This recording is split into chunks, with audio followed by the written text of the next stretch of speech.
राधा स्वामी जी। प्यारी साध संगत जी, चलिए हम अपने महाग्रंथ को कंटिन्यू करते हैं।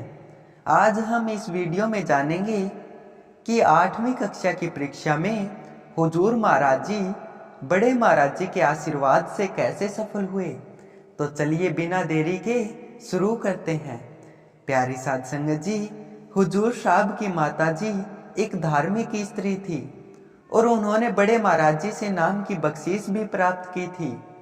वे अक्सर बड़े महाराज जी के सत्संग में जाया करती थी। इसके अतिरिक्त हुजूर के चाचा हरलाल भी बड़े महाराज जी के सत्संग में नियमित रूप से जाते थे। इन दोनों का मानना था कि यदि नवयुवक कंवर राधा स्वामी सत्संग में जाने लगे तो इससे उनके जीवन में आध्यात्मिक और लौकिक उन्नति होगी। अतः वे दोनों ही हुजूर साहब को आश्रम जाने के लिए प्रोत्साहित करते रहते थे। परंतु अज्ञानता और अविश्वास के कारण हुजूर साहब सत्संग में जाने से कतराते थे। वे तो अपनी माता जी को भी सत्संग में जाने से रोकते थे।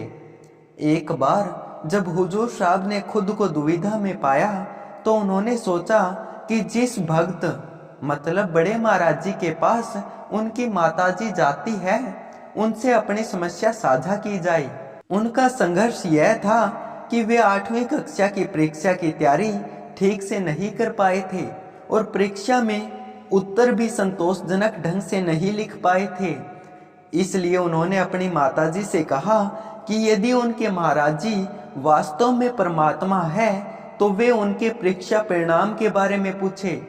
जब अगले दिन माताजी ने इस शंका को बड़े महाराज जी के समक्ष रखा तो उन्होंने स्पष्ट उत्तर दिया कि कंवर अवश्य पास होगा। घर वापस आकर माताजी ने बड़े महाराज जी के उत्तर को बताते हुए कहा, बेटा तुम परीक्षा में अवश्य सफल हो जाओगे। हुजूर साहब ने फिर से अपनी माँ को बड़े महाराज जी के पास भेजा, इस बार यह पूछने के लिए कि जब उसने परीक्षा में ठीक से उत्तर नहीं लिखे हैं तो क्या फिर भी पास होगा। बड़े महाराज जी का उत्तर फिर से हाँ था। परीक्षा का परिणाम उनके सत्य वचन के अनुरूप ही रहा। हुजूर साहब अपनी परीक्षा में उत्तीर्ण होने के अप्रत्याशित परिणाम से बहुत चकित हुए और उनको विश्वास हो गया कि उनकी इस सफलता के पीछे बड़े महाराज जी के दिव्य आशीर्वाद का ही महत्वपूर्ण प्रभाव था। प्यारी साध संगत जी, इस महाग्रंथ को कल यहीं से कंटिन्यू करेंगे। तब तक आप सभी को प्यार भरी राधा स्वामी जी।